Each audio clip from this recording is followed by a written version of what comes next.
Hi there everyone, it's Robin here from Casa de Silva. If you did enjoy this content, please give it a like and comment, and also tag any artists that you'd like to see featured in any future videos.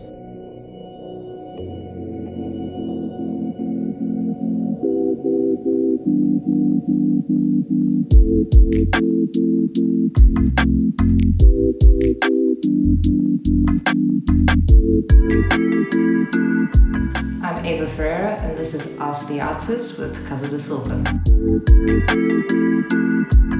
Inspiration can come from so many places. So there were a lot of films that definitely inspired me.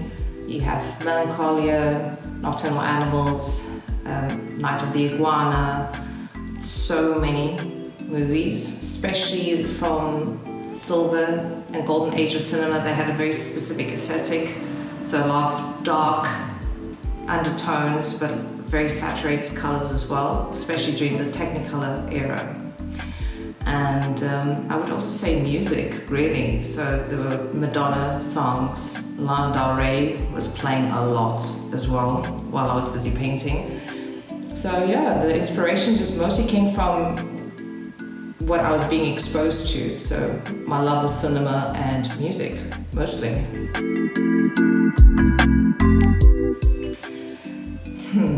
This question came up a lot. During the art show afterwards, it was actually a very provocative choice. I had no idea.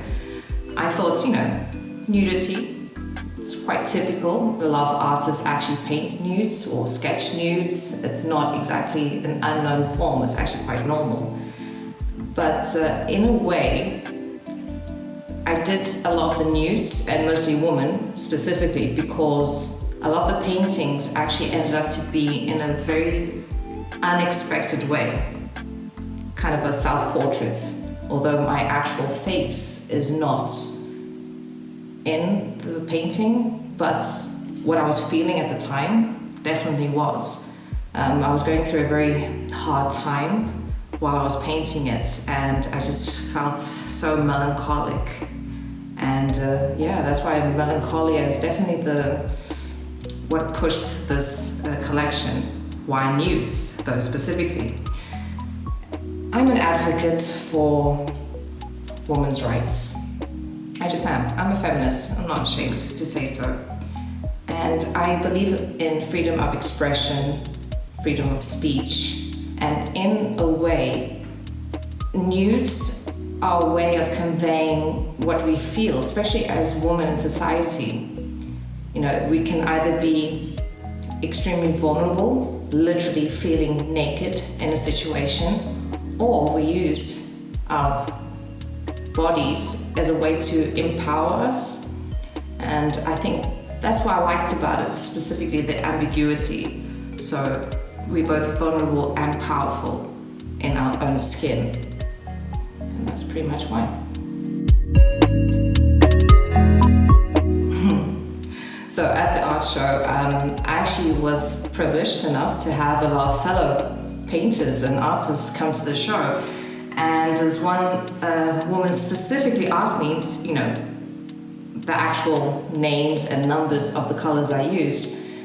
Funny enough, I actually mix all my colors. Skin tone, to me, very rarely do you find something that's already made in a tube.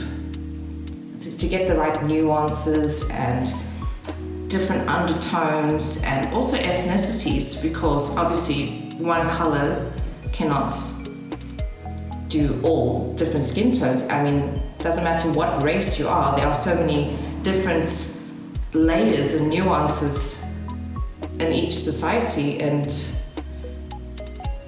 of course, I mix. But I do use some colors, but that's mostly for backgrounds and things like that. But actual skin tones, I prefer mixing, personally.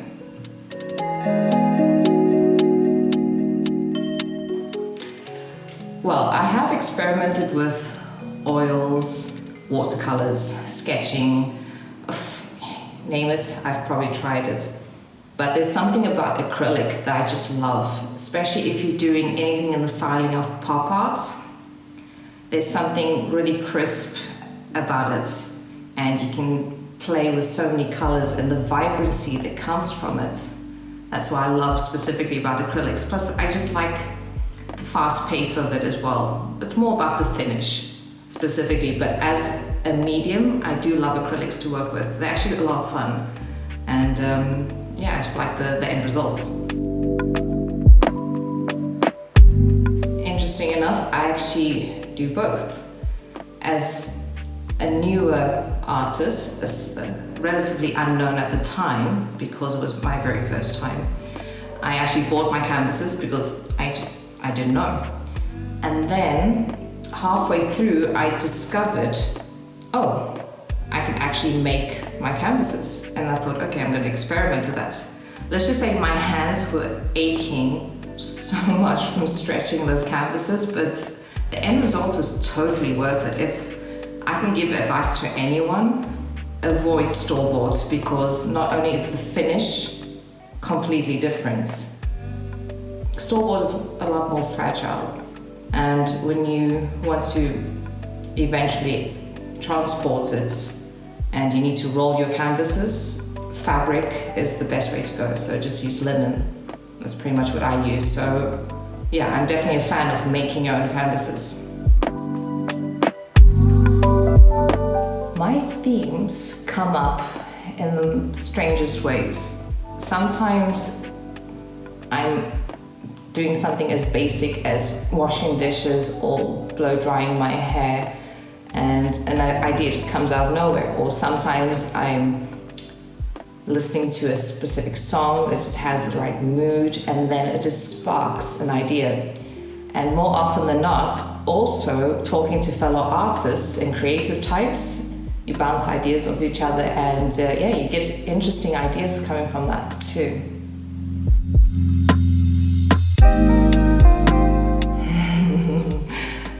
Yeah, I have been banned on social media.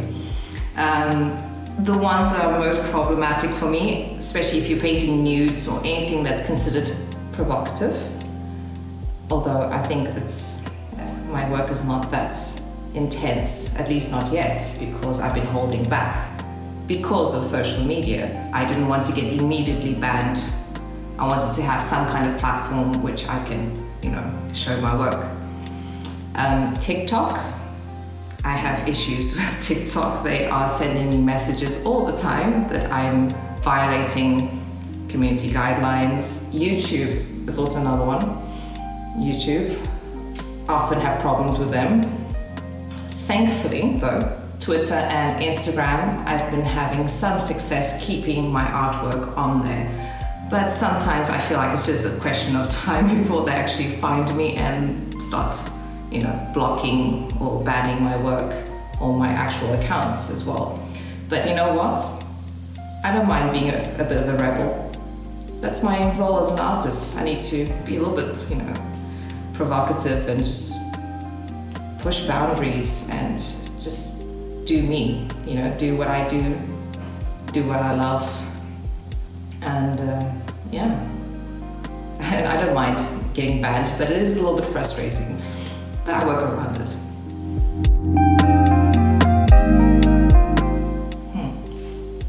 You know what, there are so many amazing artists out there, and I do love some of the classics. I am a huge fan of Frida Kahlo.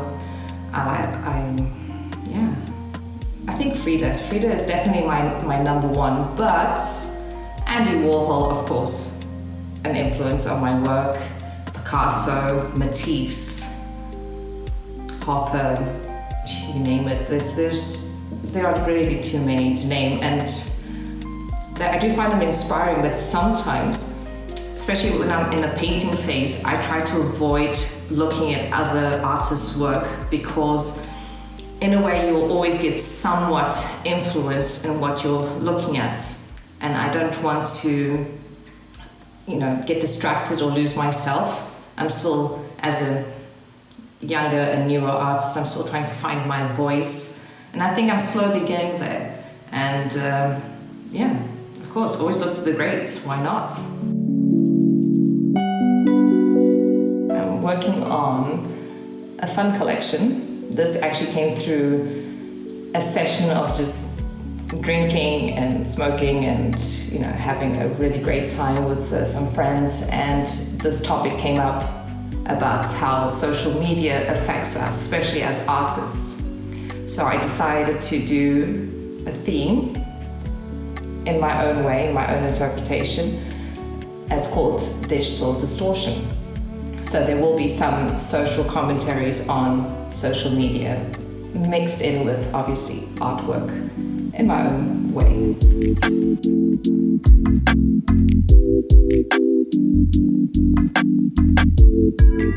Thank you for joining us, and thank you to Casa de Silva. Tune in again soon.